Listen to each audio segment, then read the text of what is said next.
तो चलें फिर आज के क्लास को स्टार्ट कर लेते हैं। ड्यूरिंग क्लास अगर कोई भी आपका क्वेश्चन होगा, कोई भी प्रॉब्लम होगी, तो हम लोग ड्यूरिंग लेक्चर आप रेज हैंड कर लें या टेक्स्ट कर दें तो मैं आपको आंसर दे दूंगा।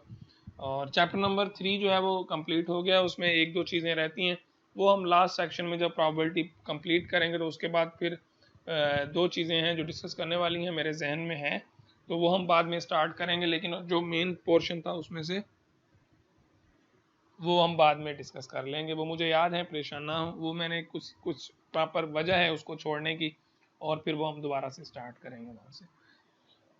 तो अस्सलाम वालेकुम to all of you, welcome to another lecture on statistics and probability. और आज के लेक्चर में we are going to start chapter number 4, that is basically probability. So far we have discussed 3 different chapters on statistics। उन chapters को हम लोगों ने कोशिश की काफ़ी अच्छे से पढ़ने की, बेहतर से बेहतर ट्राई किया मैंने आप लोगों को जो भी चीज़ें थी वो आप तक पहुंचा दूं। और आई होप कि आप लोगों ने भी स्टैटिस्टिक्स को अच्छे से पढ़ा होगा, एंजॉय किया होगा इस जर्नी को। 3 चैप्टर्स की जो जर्नी थी, इतना उसमें कोई टेक्निकल मुश्किल या कोई ऐसे प्रॉब्लम्स नहीं थे। मैंने बहुत अच्छी कोशिश की अपनी तरफ से, उम्मीद है कि आप लोगों को वो चीज़ें समझ में आई होंगी। और आज का जो चैप्टर है वो हम लोग चैप्टर नंबर 4 स्टार्ट कर रहे हैं, जो कि हम लोग प्रोबेबिलिटी थ्योरी को डिस्कस करेंगे। प्रोबेबिलिटी या मेयर ऑफ सर्टेनिटी या साइंस ऑफ सिचुएशन, बहुत सी डेफिनेशंस आपको प्रोबेबिलिटी की मिल जाएंगी।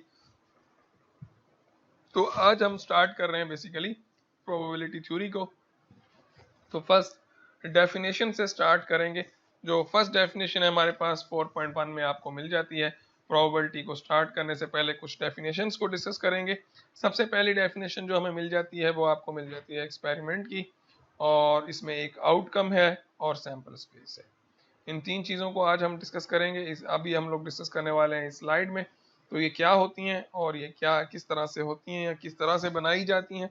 सैंपल स्पेस और सैंपल, शायद आपको जहन में हो रहा होगा कि सैंपल ये वही है। हाँ, ये तकरीबन वही सैंपल है जो हम लोगों ने स्टैटिस्टिक्स में पढ़ा है, लेकिन सैंपल स्पेस का टेस्ट थोड़ा सा चेंज होता है प्रोबेबिलिटी थ्योरी में।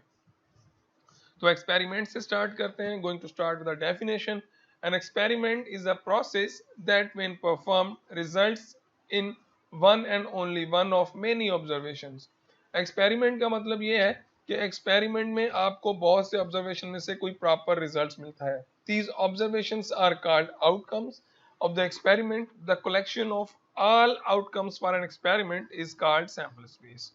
यहाँ पे 3-4 चीजें हैं डेफिनेशन में। Let take an example. एक एग्जांपल से हम लोग जो है वो इन चीजों को समझने की कोशिश करते हैं।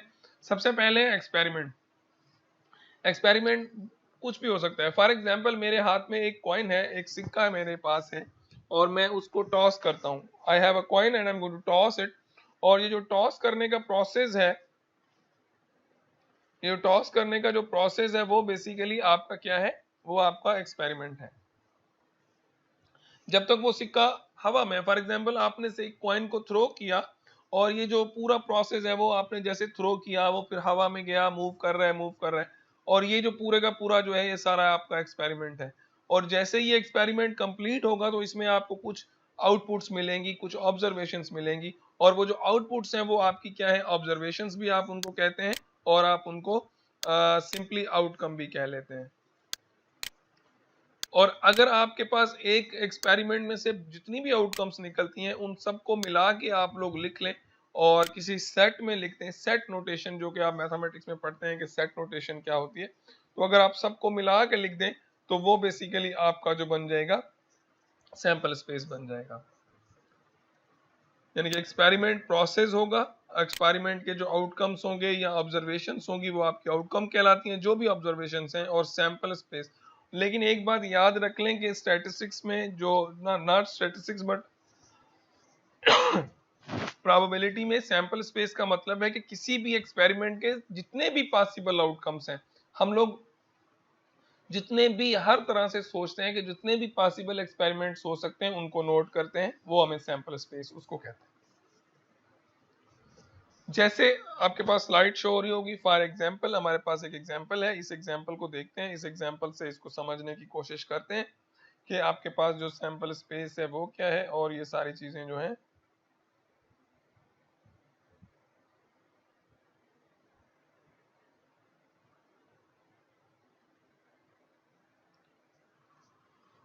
तो सबसे पहले आपके पास है टॉस अ कॉइन। अगर आप एक कॉइन को टॉस करते हैं, फॉर एग्जांपल आप you are going to toss a coin, और एक्सपेरिमेंट बेसिकली ये जो प्रोसेस होगा कॉइन को टॉस करने का, ये आपका एक्सपेरिमेंट कहलाता है। और इस एक्सपेरिमेंट के जो पॉसिबल आउटकम्स हैं,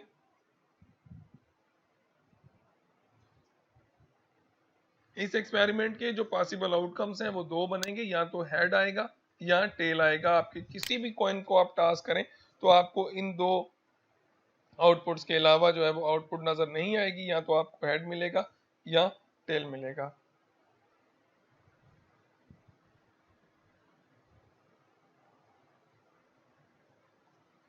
और सैंपल स्पेस कैसे बनाएंगे? इन दोनों जितने भी पॉसिबल आउटकम्स हैं उन सबको मिला के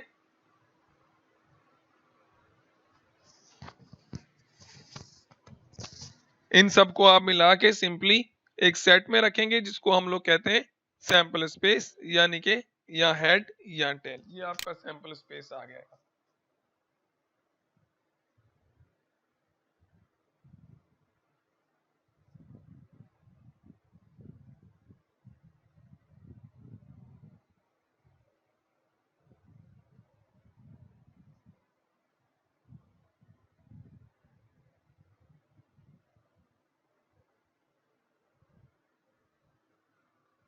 नेक्स्ट एग्जांपल है हमारे पास रोल और डाई। अगर आप डाई रोल करें, यानी कि आप लूडो के खिलाड़ी हैं, लूडो खेलते हैं, तो अगर आप डाई को रोल करें तो वो भी एक एक्सपेरिमेंट है आपका, डाई को रोल करना।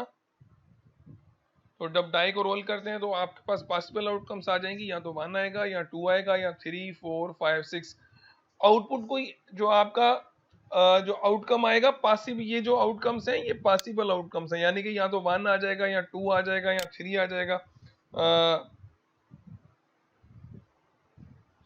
3 आ जाएगा, 4 आ जाएगा, 5 आ जाएगा एंड 6 आ जाएगा। और ये आपके पॉसिबल आउटकम्स हैं। तो आपके पॉसिबल आउटकम जितने भी सारे आउटकम्स हैं, अगर आप उनको मिला के किसी सेट में रखेंगे, you are going to write in a set notation that is on the right hand side, most right column, that is sample space for rolling a die. Similarly if you are going to toss 2 coins, अगर आप 2 coins को task करते हैं तो आपके पास जो outcomes मिलेंगी वो ये वाली आउटकम्स मिलेंगी। अब ये आउटकम्स कैसे आएंगी? फॉर एग्जांपल आपने 2 कॉइन टास्क करने, फर्स्ट कॉइन आपने टास्क किया, उस पे हेड आया, सेकंड पे भी हेड आ गया।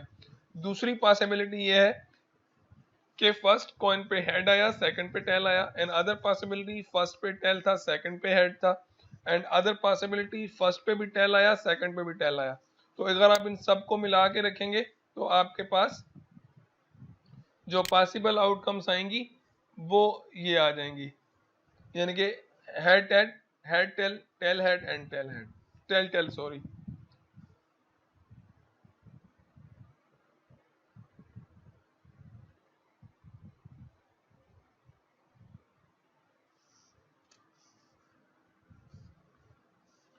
Play lottery.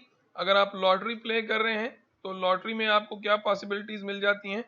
या तो आपके पास लॉटरी जब आप खेलते हैं या तो आप जीतेंगे या हारेंगे, और दो पॉसिबिलिटीज हैं आपके पास। और अगर आप इन दोनों को मिला के लिखेंगे तो यू हैव विन और loss position, and S is the sample space that is win comma loss. अगर आप किसी टेस्ट में बैठे हैं, आप टेस्ट दे रहे हैं, तो टेस्ट का अगर आप एक्सपेरिमेंट करना चाहें, देखेंगे एक टेस्ट को एज एक्सपेरिमेंट लें, तो एक टेस्ट के दो पॉसिबल आउटकम्स आएंगे, या तो पास या फेल। और अगर इन दोनों को मिला के आप किसी सेट में लिख देंगे तो ये आपका सैंपल स्पेस होगा। और एक बात मेरी याद रख लें कि सैंपल स्पेस में हमेशा हम लोग क्या लेते हैं,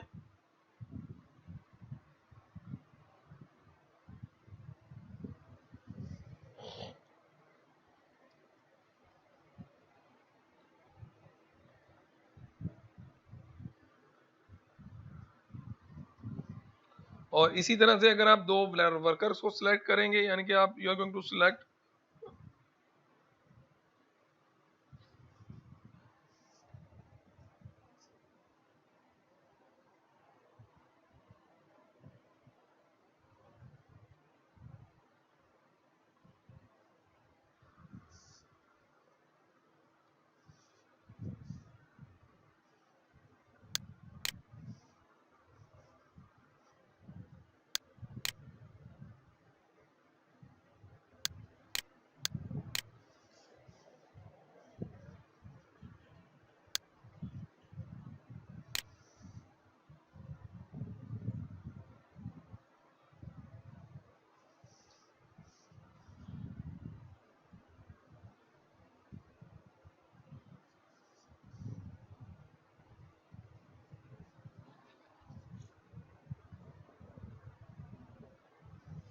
चले, आई होप कि अब आपको आवाज ठीक आ रही होगी, तो हम दोबारा से स्टार्ट कर लेते हैं।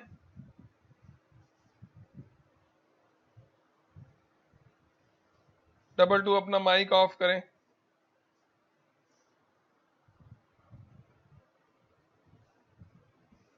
चलें दोबारा से स्टार्ट कर लेते हैं। हम लोग डिस्कस कर रहे थे एक्सपेरिमेंट को और आउटकम्स को और सैंपल स्पेस को। तो बेसिकली अगर आप यहाँ से लॉटरी प्ले कर रहे हैं, तो यहाँ से रिपीट कर देता हूँ दोबारा से, प्ले लॉटरी कर रहे हैं तो या तो आपके पास दो पॉसिबिलिटीज हैं। इस एक्सपेरिमेंट में दो आउटपुट्स आएंगी, मैक्सिमम आउटपुट्स दो आएंगी। या तो आप हार जाएंगे या जीत जाएंगे, यानी कि you have to possibilities. Number one, you can win और यू कैन लूज।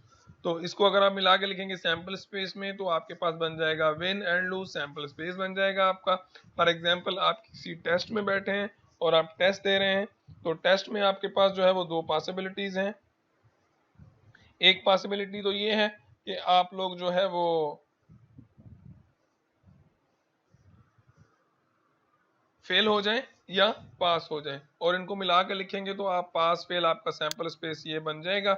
और इसी तरह से फिर आपके पास सिलेक्ट अ वर्कर आ जाएगा। वर्कर में आपके पास दो सिलेक्शन पॉसिबिलिटीज हैं, फॉर एग्जांपल या तो मेल होगा या फीमेल होगा, तो ये आपका सैंपल स्पेस बन गया। तो ये छोटा सा डिस्कशन था, what is sample, what is experiment and what is sample space, outcome. ये सारी चीजें जो है हम लोगों ने इस स्लाइड में डिस्कस किया। आई होप कि आप लोगों को ये समझ में आ गई होंगी। अब हम लोग मूव करते हैं अगली स्लाइड पे और देखते हैं कि अगली स्लाइड पे हमें क्या मिल जाता है। नेक्स्ट है draw the Venn and tree diagram. जी बेटा जी। सैंपल स्पेस किसी भी एक्सपेरिमेंट के जितने भी पॉसिबल आउटकम्स बनते हैं, यानी कि जब आप कोई भी एक्सपेरिमेंट परफॉर्म कर रहे हैं, कोई भी एक्सपेरिमेंट हो सकता है, उसके आपको जितने भी पॉसिबल आउटकम्स नजर आ रहे हैं, आप उन सब को लिस्ट करेंगे, उन सब का एलिमेंट्स को जो है वो आप एक सेट में लिखते हैं कि इस एक्सपेरिमेंट के इतने ये पॉसिबल आउटकम्स हो सकते हैं, टोटल जितने भी आउटकम बनते हैं। फॉर एग्जाम्पल अगर आप एक कॉइन टास्क कर रहे हैं तो एक कॉइन में दो साइडें होंगी। अगर आप दो कॉइन टास्क कर रहे हैं तो उसमें आपके पास चार ऑब्जर्वेशन आ जाएंगी। या अगर आपके पास कोई एमसीक्यूज टाइप को पेपर है और आप उसमें ट्रू फॉल्स के क्वेश्चन को टिक करना है, तो आप चाह रहे हैं कि मैं कितने तरीकों से टिक कर सकता हूँ या किस तरह से टिक कर सकता हूँ 10 क्वेश्चंस को या 5 क्वेश्चन को। तो फिर आप उसको एक्सपेरिमेंट को, बेसिकली जो एक्सपेरिमेंट का असल मकसद ये होता है कि हम वो एक्सपेरिमेंट परफॉर्म करते हैं, उसका डेटा गैदर करते हैं कि कौन कौन से पॉसिबल आउटकम्स हैं। लेकिन यहाँ पे हम बुक्स के प्रॉब्लम करते हैं, तो बुक्स के प्रॉब्लम में सिर्फ आपको समझना होता है कि एक्सपेरिमेंट क्या है और इसके आउटकम्स हैं, सैंपल स्पेस क्या है, वो कैसे बनेंगे, वो हम लोग आगे सीखेंगे कि हम लोग सैंपल स्पेस कैसे बनाते हैं। वो हम Aahista Aahista slowly and gradually चीज़ों को डिस्कस करेंगे। तो फिलहाल हम लोग सीखेंगे कि वेन डायग्राम क्या होता है एंड ट्री डायग्राम क्या होता है। वेन डायग्राम मेरे ख्याल में आप सबको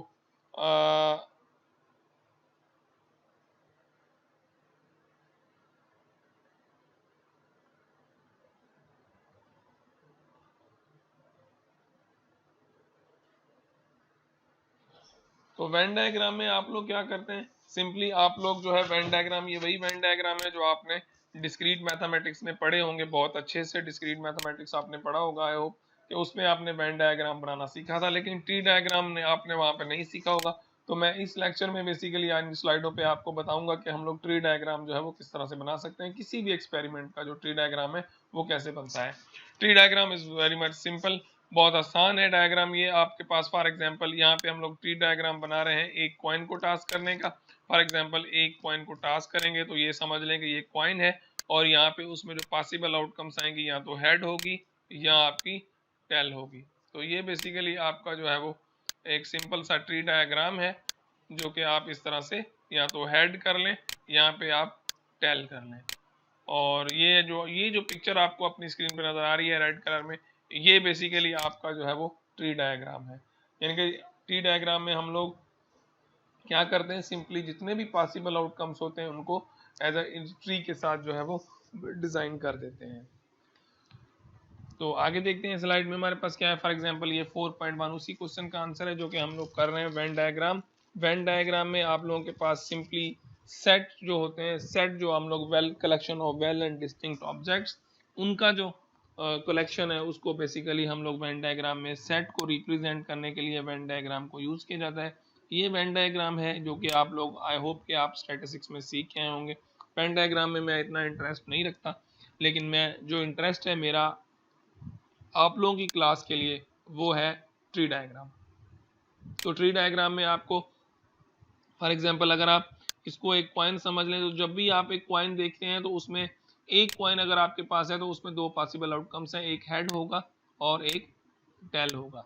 तो देखें ये जैसे अभी अभी इन्होंने सवाल पूछा कि सैंपल स्पेस समझ में नहीं आ रहा, तो सैंपल स्पेस का मतलब होता है किसी भी एक्सपेरिमेंट के जितने भी पॉसिबल आउटकम्स हों। अगर आप एक कॉइन टास्क करते हैं तो आपको ऑब्वियसली पता होगा कि एक कॉइन में दो से ज्यादा साइडें नहीं होती। टॉस करने के बाद उसमें चाहे हेड आए या टेल आए वो एक अलग बात है, लेकिन सैंपल स्पेस जो एक्सपेरिमेंट के जो पॉसिबल आउटकम्स हैं वो क्या है, या तो हेड होगा या टेल होगा। तो ये बेसिकली उसका हेड एंड टेल वाला एग्जांपल है। इसी तरह से अगर हम लोग 4.2 पे देखें तो एक एग्जांपल हमें मिल जाता है, draw the Venn diagram and tree diagram for the experiment of tossing a coin twice. हम लोग एक कॉइन को दो दफा टॉस कर रहे हैं, तो अब ट्री डायग्राम हमने बनाना है। अगर मैं इसको थोड़ा सा आप लोगों के साथ डिस्कस करूं कि अगर हम दो कॉइन टॉस करें तो क्या क्या पॉसिबिलिटीज बन सकती हैं। जनरली अगर आपके पास एक राइट हैंड में कॉइन है, एक लेफ्ट हैंड में कॉइन है, आपने जो राइट हैंड वाला कॉइन जैसे ही थ्रो किया उस पे हेड आ गया। पहले आपने एक कॉइन को टॉस किया जो कि राइट हैंड पे है, आपने जैसे ही उसको थ्रो किया, ये समझ लें कि ये आपका राइट हैंड साइड है, एक आपको समझाने के लिए ये बना रहा हूं। तो यहाँ पे आपने जैसे ही उसको थ्रो किया उस पे रेड आपका हेड आ गया। इसके बाद आपने लेफ्ट हैंड वाला टास्क किया, राइट वाले पे आपको हेड आ गया, लेफ्ट वाला टाइप किया। अब जैसे ही आपने लेफ्ट वाला कॉइन टॉस किया तो पॉसिबल है उसके ऊपर भी हेड आ जाए, तो ये आपका हेड आ गया। लेकिन दूसरी पॉसिबिलिटी ये है कि जो लेफ्ट हैंड पे आपने टास्क किया उस पर टेल भी आ सकता था, तो ये आपका हो गया हेड एंड टेल, ये ट्री डायग्राम बन गया। इसी तरह से जो अब वापस राइट हैंड साइड पे चलता हूँ, राइट वाले पे भी चांस था कि हेड नहीं आता टेल आ जाता, चले उस पे राइट वाले पे टेल आ गया, और राइट वाले पे अगर टेल आया तो लेफ्ट वाले पे भी पॉसिबिलिटी है, या तो हेड आएगा या टेल आ जाएगा। तो ये देखें ये आपका पूरे का पूरा वो एक्सपेरिमेंट है जो हम लोगों ने परफॉर्म किया। ये पॉसिबल आउटकम्स है। अब इसके आउटकम्स कैसे बनाओगे, एस लिखोगे यहाँ पे सैंपल स्पेस, और यहाँ पे आप मिडल ब्रैकेट का यूज करते हैं सेट को यूज करने के लिए। नोटेशन जो है आपकी, यहाँ पे मुझे इरेजर की जरूरत पड़ेगी, ये मैं इसको इरेज कर देता हूँ, गलती से ये यहाँ पे लिखा गया है। पेन दोबारा सेलेक्ट कर लेते हैं, एस इज इक्वल टू, अब इट्स रियली सिंपल, आपने यहाँ पे सेट बनाया तो पहले आप इसको लेंगे, यानी कि हेड एंड हेड, ये ऑर्डर पेयर बनेगा क्योंकि आप दो कॉइन टास्क कर रहे हैं, हेड और हेड, एच एंड एच, ये आपका हेड एंड हेड हो गया।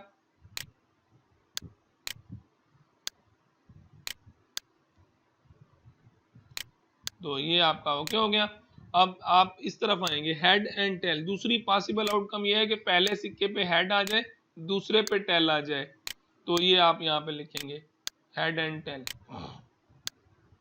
अब तीसरी पॉसिबिलिटी हमारे पास ये है कि आप यहाँ से टेल आ जाए और यहाँ पे हेड आ जाए, तो ये आ जाएगा आपका टेल और आपका आ जाएगा यहाँ पे हेड। ये देखें। और चौथी पॉसिबिलिटी आपके पास है कि आप दोनों के ऊपर आपके पास क्या आ जाए, टेल टेल आ जाए दोनों के ऊपर, तो यहाँ पे आप यहाँ पे इसको टेल टेल जो है वो ये लिख सकते हैं। तो आई होप कि आपने समझ लिया होगा कि किस तरह से जो है वो ट्री डायग्राम मैंने आप लोगों के लिए बनाया, बड़ी डिटेल के साथ आप लोगों को डिफाइन भी किया, कोशिश की कि आप लोगों को ये चीज़ें जो है वो समझ में आ जाए। आगे बढ़ते हैं, देखते हैं स्लाइड में क्या मिल जाता है। यहाँ पे अगर आप आएंगे तो आपको 4.2a में आपको वेन डायग्राम मिल जाता है, जो कि सिंपल एक सेट है, आपने रेक्टेंगल सेट लिया, इसको मैं डिस्कस नहीं कर रहा क्योंकि ये चीज़ें आप ऑलरेडी पढ़ चुके हैं, और मैं सिर्फ राइट साइड को डिस्कस कर रहा हूँ आपके ट्री डायग्राम को। तो फर्स्ट टॉस में आपको क्या मिल जाता है, फर्स्ट टॉस में आपको हेड टेल मिल जाता है, जीरो ये यहाँ पे आपके सामने बना हुआ है, और जैसे ही दूसरे कॉइन टास्क करेंगे या तो हेड टेल आ जाएगा या फिर दोबारा से हेड टेल आ जाएगा। और इसके आउटपुट्स कैसे बनाएंगे, यहाँ से स्टार्ट करेंगे, पहले ये आएंगे तो इसको यहाँ पे लिखेंगे, दोनों को मिला के इसका ऑर्डर पेयर बनेगा, और फिर यहाँ से आएंगे और यहाँ से आके इसका ऑर्डर पेयर बना के लिखेंगे, और इसी तरह से यहाँ से इधर जाएंगे और इधर आ जाएंगे, ये लिखेंगे, और यहाँ से आप इसको मल्टीप्लाई करेंगे, ये मल्टीप्लाई तो नहीं है बेसिकली, या आप कह भी सकते हैं, लेकिन ये लिखने का तरीका है। अगर यहाँ पे मैं 3 कॉइन टास्क करता तो यहाँ पे 2 की जगह फिर 3 वेरिएबल होते। अगर 4 करता तो 4 की जगह 3 की जगह 4 होते। अगर 5 करता तो 5 होते। इस तरह से ये चीजें जो है वो बढ़ती जाती जितने भी हमारे पास टॉसेस होते। एक और एग्जांपल है 4.3 में हमें मिल जाता है, suppose we randomly select 2 workers from a company and observe whether the worker selected each time is a man और अ वुमेन। अब एक कंपनी है, वहां से हमने 2 वर्कर सिर्फ सिलेक्ट करने हैं, यहाँ पे पॉइंट नोट कर लें, सिर्फ 2 को सिलेक्ट करना है और वर्कर्स जो है या तो वो मैन होंगे या वुमेन होंगी या मेल या फीमेल कह लें। और right all the outcomes of this experiment, इस एक्सपेरिमेंट के आउटकम लिखने हैं और इसके साथ साथ हम लोगों ने इसका ट्री डायग्राम बनाना है। अब सिंपल सी बात है कि एक कंपनी में बहुत से वर्कर्स होंगे, आपने सिर्फ 2 सिलेक्ट करने। तो जैसे ही आप पहली सिलेक्शन करेंगे या तो आप क्या कर सकते हैं, एक मेल को सिलेक्ट कर सकते हैं या उसमें से आप वुमेन को सिलेक्ट कर सकते हैं। तो एक वर्कर आप इस तरीके से सिलेक्ट कर सकते हैं। जैसे ही आप दूसरा वर्कर सिलेक्ट करेंगे तो वो किस तरह से होगा, दूसरा वर्कर भी या तो मेल हो जाएगा या वुमेन हो जाएगी, और यहाँ पे भी आपको या तो वो मेल हो जाएगा या वुमेन हो जाएगा। यहाँ पे ये आ गया, तो अब इनको मिला के रख देंगे। या तो आप दोनों ही मेल सेलेक्ट कर सकते हैं, यानी कि दोनों ही मेल, या तो फर्स्ट मेल सेकंड वुमेन, यानी कि ये वाला मैं मिला के लिख रहा हूँ, ये चीज़ ये दोनों को मिला के लिख लें यहाँ पे वुमेन, या तो वुमेन और मेल W&M कर लें, या फिर आप कर लें W&W, दोनों ही वुमेन सिलेक्शन। तो अगर आपने किसी कंपनी में से 2 वर्कर सेलेक्ट करने हैं जिनमें से मेल और फीमेल अगर वर्कर्स कंपनी में काम कर रहे हैं, तो आप इस तरह से उनकी सिलेक्शन कर सकते हैं। ये उस एक्सपेरिमेंट में ये सैंपल स्पेस बनेगा। तो ये आपकी स्क्रीन पे शो हो गया, देखें। तो इसमें आपको नजर आ रहा होगा कि फर्स्ट सिलेक्शन में या तो मेल होगा या वुमेन होगा, और सेकंड में भी मेल या वुमेन। और अगर इनका ऑर्डर पे लिखेंगे आप बना के, तो आप इन दोनों को इस तरह से लिख सकते हैं, और इन दोनों को आप यहाँ से मिला के और इस तरह से लिख सकते हैं, और इन दोनों को मिला के आप यहाँ लिख सकते हैं, और इन दोनों को मिला के आप यहाँ पे लिख सकते हैं। तो टोटल आउटकम्स जो आपके पास पॉसिबल हैं, वो आपके पास 4 आउटकम्स जो हैं वो पॉसिबल हो गई इस एक्सपेरिमेंट में। आई होप कि आपको ये स्लाइड भी समझ में आ गई होगी। अब अगली स्लाइड पे बढ़ते हैं, देखते हैं कि क्या है अगली स्लाइड में हमारे पास।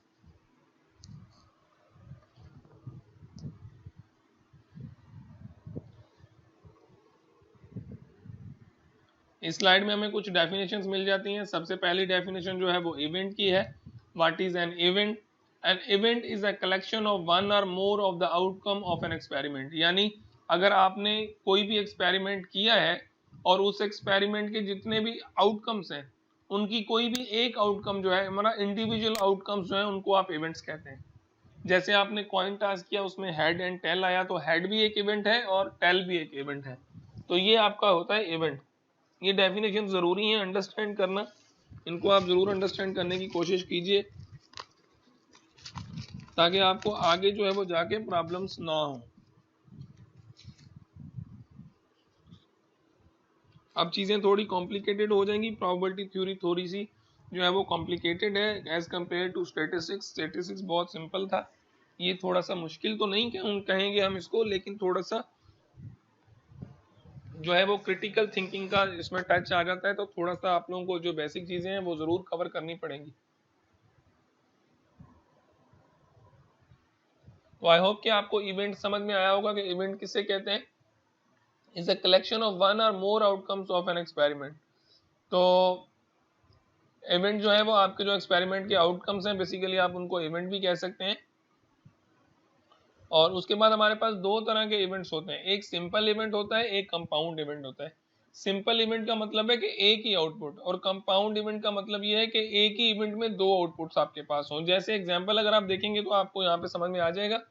फॉर एग्जांपल ये देखें, अगर आप पीछे जो एग्जांपल हमने वर्कर वाला एग्जांपल अभी अभी किया है, उसमें से अगर आप देखें तो each of the final 4 outcomes, ये 4 आउटकम्स हमें मिली थी आपके अभी अभी जो लास्ट एग्जांपल हम लोगों ने स्लाइड पे डिस्कस किया है, मैन एंड वुमेन वाला। तो उसमें आपको अगर आप देखें तो इसको, ये जो एक ऑब्जर्वेशन है, इसको आप कह सकते हैं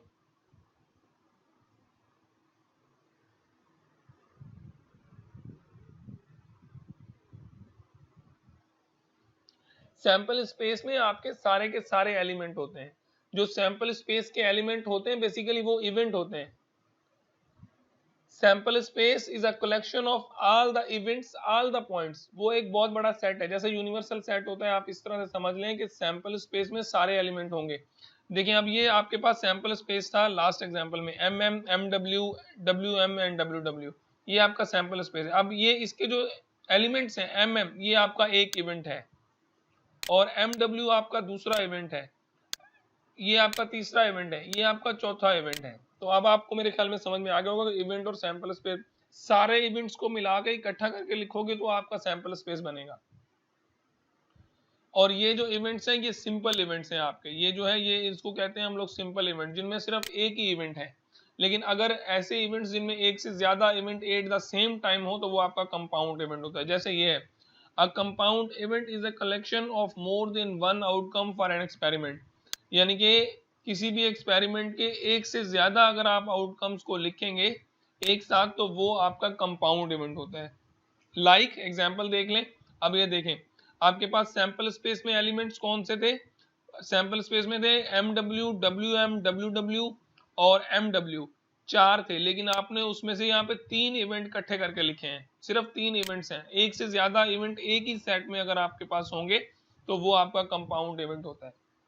और सैंपल स्पेस भी आपका कंपाउंड इवेंट कहलाता है, ये भी आप याद रख लें, क्योंकि उसमें भी एक से ज्यादा ऑब्जर्वेशंस होते हैं या इवेंट्स होते हैं। आई होप कि आप लोगों को ये चीज क्लियर हो गई होगी। The Venn diagram gives a graphical representation of compound event. आप अगर इसके वेन डायग्राम बनाए तो ये आपका वेन डायग्राम है। आपने इस सेट के लिए वेन डायग्राम बनाया है, इस ए के लिए। ये देखिए यहाँ पे ये एस जो है ये पूरा आपका सैंपल स्पेस है। आपको पता है कि सैंपल स्पेस में आपके पास कौन कौन से एलिमेंट थे? एम एम था, एम डब्ल्यू था, डब्ल्यू एम था, डब्ल्यू डब्ल्यू था। लेकिन जो ए जो आपको डिस्क रेड कलर की डिस्क नजर आ रही है या सर्किल नजर आ रहा है बेसिकली, ये आपका सेट ए है। सेट ए में आपके पास क्या क्या था? M W, W M, W W, जो कि ये प्रीवियस स्लाइड में आपके पास यहाँ पे मैंने रेड के साथ मार्क किया है। तो यहाँ से ये वाला आपका वेन डायग्राम है। तो इन सिंपल वर्ड्स, जो आपके सैंपल स्पेस के एलिमेंट्स होते हैं आप उनको इवेंट्स कहते हैं। इवेंट्स के दो टाइप होते हैं, एक सिंपल इवेंट और एक कंपाउंड इवेंट। सिंपल इवेंट में सिंपली एक ही ऑब्जर्वेशन को आप रिकॉर्ड करते हैं या एक ही एलिमेंट होता है, और जो कंपाउंड इवेंट है उसमें आप बहुत से इवेंट्स को इकट्ठा करके आप लिखते हैं तो उसको आप कंपाउंड इवेंट कहते हैं। आई होप कि आप लोगों को अब ये चीज जो है वो कवर हो गई होगी और समझ में जरूर आ गई होगी, क्योंकि ये इतना कोई इसमें टेक्निकल मसला नहीं था। एक एग्जांपल है, अब मैं आप लोगों को के लिए ये थोड़ा सा आप लोगों को टाइम दूंगा 2 मिनट का, ताकि आप इसको सोच लें इस एग्जांपल को कि ये जो है ये क्या है, आपको समझ में आ रहा है या नहीं आ रहा। उसके बाद फिर हम लोग इसको मैं आप लोगों के लिए ये सॉल्व करूंगा। सबसे पहले कहता है इन ए ग्रुप ऑफ पीपल। एग्जाम्पल अच्छी तरह से समझने की कोशिश करेंगे। सबसे पहले थ्योरेटिकल चीज़ों को अच्छे से पढ़ेंगे, जो चीज़ें हैं उनको हाईलाइट करेंगे। In a group of people, आपके पास मतलब एक ग्रुप है लोगों का। Some are in favour of genetic engineering, genetic engineering के फेवर में है, एंड अदर आर अगेंस्ट। कुछ लोग जो हैं वो फेवर में हैं और कुछ लोग जो हैं वो अगेंस्ट में है। Two persons are selected in random from this group. दो बंदों को सिलेक्ट किया, एक बहुत बड़ा ग्रुप है, उस ग्रुप में कुछ लोग जो है वो फेवर कर रहे हैं जेनेटिक इंजीनियरिंग की। जेनेटिक इंजीनियरिंग को हटा के अगर आप कहें कि अगर हम लोग कायदे-ए-आम यूनिवर्सिटी में से लोगों को पूछें, बहुत से लोग हैं, तो हम लोगों ने लोगों से पूछा, कुछ लोगों ने कहा कि इंफॉर्मेशन टेक्नोलॉजी डिपार्टमेंट होना चाहिए, कुछ लोगों ने कहा कि इंफॉर्मेशन टेक्नोलॉजी डिपार्टमेंट कायदे-ए-आम यूनिवर्सिटी में नहीं होना चाहिए। For suppose, for an example, just एक एग्जाम्पल ले रहे हैं, आपने मतलब एक ग्रुप ऑफ पीपल था, उनकी अपनी अपनी राय है, हर किसी का अपना एक नजरिया है। कोई कहता है कि होना चाहिए, कोई कहता है नहीं होना चाहिए। इसी तरह से इसमें है कि कुछ लोग जो हैं वो फेवर कर रहे हैं जेनेटिक इंजीनियरिंग की और कुछ कह रहे हैं जेनेटिक इंजीनियरिंग नहीं होना चाहिए। तो ये तो एक अलग सर्वे हुआ। अब हमने दो लोगों को रैंडमली सिलेक्ट करना है। दो, जितने भी वो ग्रुप में 100 थे, 200 थे, 500 थे, 10,000 लोगों ने कहा, राय दी, उससे हमें नहीं पता। लेकिन हम सिर्फ दो बंदे जो हैं वो रैंडमली सिलेक्ट कर रहे हैं। अब रैंडम का आपको पता है कि किस तरह से होता है रैंडम सिलेक्शन। आप लोगों को सबको मेरे ख्याल में हम लोगों ने बहुत अच्छे से स्टैटिस्टिक्स को डिस्कस किया है, बड़े डिटेल के साथ उनके टॉपिक्स को पढ़ा है। तो रैंडम आप लोग किसी ग्रुप के दो लोगों से पूछते हैं। तो क्या possible outcome, whether they are asked in a favour of against engineering, again a favour of or against genetic engineering, क्या वो फेवर में है या अगेंस्ट होंगे। How many distinct outcomes are possible, कितनी पॉसिबल आउटकम्स होंगी। Draw a Venn diagram and tree diagram. अब मजेदार बात यह है कि यहाँ पे रैंडम सैंपल है, अब हम लोगों ने रैंडम सैंपल करना है। अब जो पहला बंदा मैं सिलेक्ट करूंगा, फॉर एग्जांपल मैंने फर्स्ट बंदा जो सिलेक्ट किया है, अब पॉसिबल है वो क्या आंसर देगा मुझे नहीं पता। या तो वो कहेगा कि मैं फेवर में हूं, या तो वो फेवर में बोलेगा, या तो वो अगेंस्ट बोलेगा। एफ मैं शो कर रहा हूं, नोट कर रहा हूं फॉर फेवर, ए मैंने नोट किया अगेंस्ट। अब मुझे नहीं पता, ये एक एक्सपेरिमेंट है। अब मैं इसके पॉसिबल आउटकम्स को सोचने की कोशिश कर रहा हूं कि जो पहला बंदा होगा या तो वो फेवर करेगा या अगेंस्ट होगा, और जो दूसरा बंदा होगा वो भी क्या करेगा, या तो फेवर में बोलेगा या अगेंस्ट में बोलेगा, और या तो फेवर में बोलेगा या अगेंस्ट में बोलेगा। तो ये है आपके पॉसिबल आउटकम्स। तो अब हमने क्या बनाना है इसमें से, पहले तो हमने इसका वेन डायग्राम बनाना है और ट्री डायग्राम बनाना है, वो बना लेते हैं। उसके बाद हमने ये 3 क्वेश्चंस के आंसर देने हैं। पहले हम इसका ट्री डायग्राम बना लेते हैं। तो सबसे पहले फर्स्ट बंदा जो है या तो वो फेवर में होगा और या वो अगेंस्ट में हो सकता है, पॉसिबल है। सेकंड भी इसी तरह से या तो फेवर में होगा या अगेंस्ट में होगा। अब इसका आउटपुट क्या बनेगा, पॉसिबल है कि दोनों बंदे फेवर में बोल दें, ऑब्वियसली पॉसिबल है। तो पॉसिबल है कि पहला बंदा फेवर में हो, सेकंड अगेंस्ट में बोले। पॉसिबल है कि फर्स्ट जो है वो अगेंस्ट है और थर्ड जो है वो फेवर में है। पॉसिबल है कि फर्स्ट जो है वो अगेंस्ट है और सेकंड भी अगेंस्ट है। अब आप टेक्निकली फिजिकल लाइफ में जरा सोचें, क्या ये आउटपुट ऐसे ही मिलेंगे, बिल्कुल ऐसे ही मिलेंगे। दो बंदे हैं, उनकी अपनी राय है, दोनों फेवर कर दें, वेरी गुड। दोनों में से पहला बंदा जो है वो फेवर करे, दूसरा अगेंस्ट में चला जाए, ऐसा भी हो सकता है। और तीसरा बंदा जो है वो अगेंस्ट में है और और दूसरा बंदा जो है वो फेवर में है, या दोनों ही अगेंस्ट में हो सकते हैं। तो ये आपके पॉसिबल आउटकम्स थे। ये हमारा जो ट्री डायग्राम हम लोगों ने बनाना था वो हम लोगों ने बना दिया। लेकिन अब क्वेश्चन ये था कि हमें 3 क्वेश्चन के आंसर देने हैं। इसमें 3 क्वेश्चन हमारे पास कौन से हैं।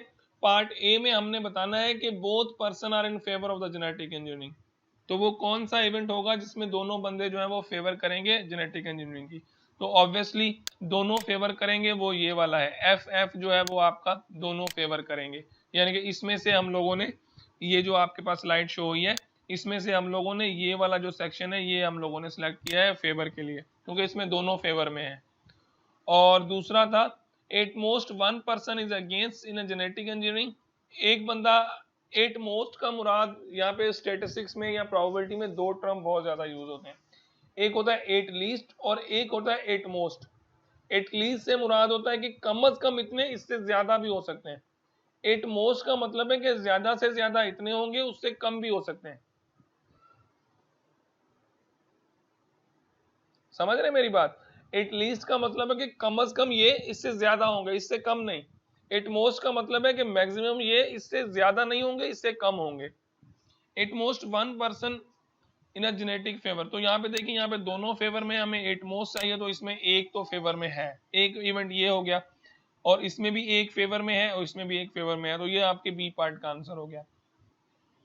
अब सी पार्ट में था exactly one person in favour of genetic. Exactly one का मतलब है exactly one.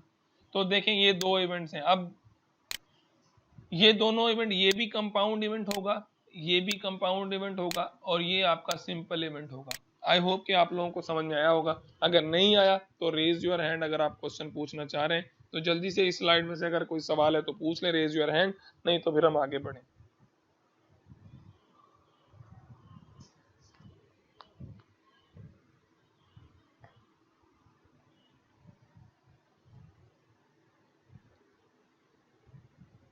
Yes, if you have any question, please you can ask. किसको एक्सप्लेन करूं? बी पार्ट में आपके पास कह रहा है कि at most one person against, ज्यादा से ज्यादा एक बंदा अगेंस्ट हो। तो आपके पास जो इवेंट्स बने हैं ये वाले, लेट मी अरेज, पहले इनको मैं इनको जो अरेज कर लेता हूं।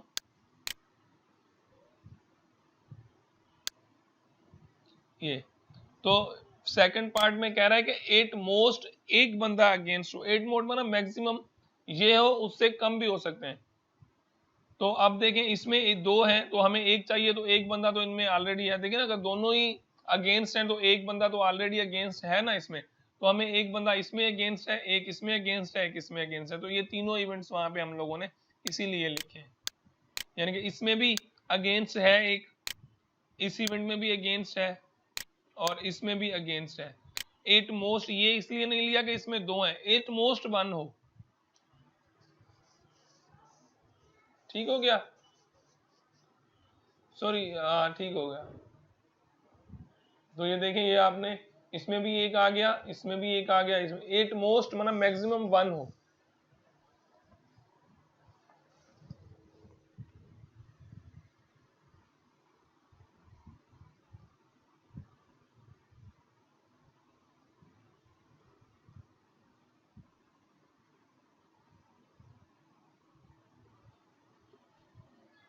ठीक है, ये समझ में आया। या फिर आप इसको इस सेक्शन को आप हटा भी सकते हैं, अगर आपको ये कंफ्यूज कर रहा है तो इसको आप बेशक निकाल दें, क्योंकि इसमें दो हैं। एटलीस्ट वन होता तो फिर हम ये ले लेते, ये फिर ज्यादा बेहतर था। आप इसको भले हटा दें, आप सिर्फ ये दो लिख लें, एफ ए और ए एफ।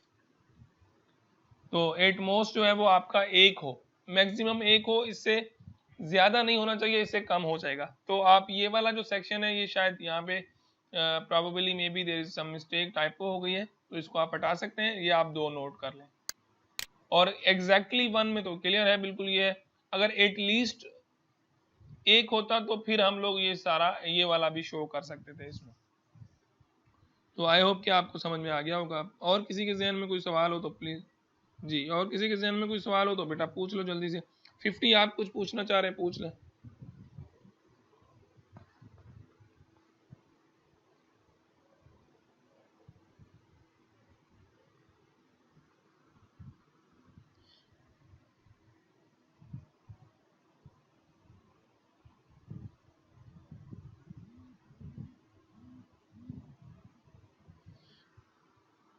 ओके, तो चले ठीक है, अब आगे बढ़ते हैं, नेक्स्ट स्लाइड पे देखते हैं हमें क्या मिल जाता है। नेक्स्ट स्लाइड की तरफ मूव कर रहे हैं।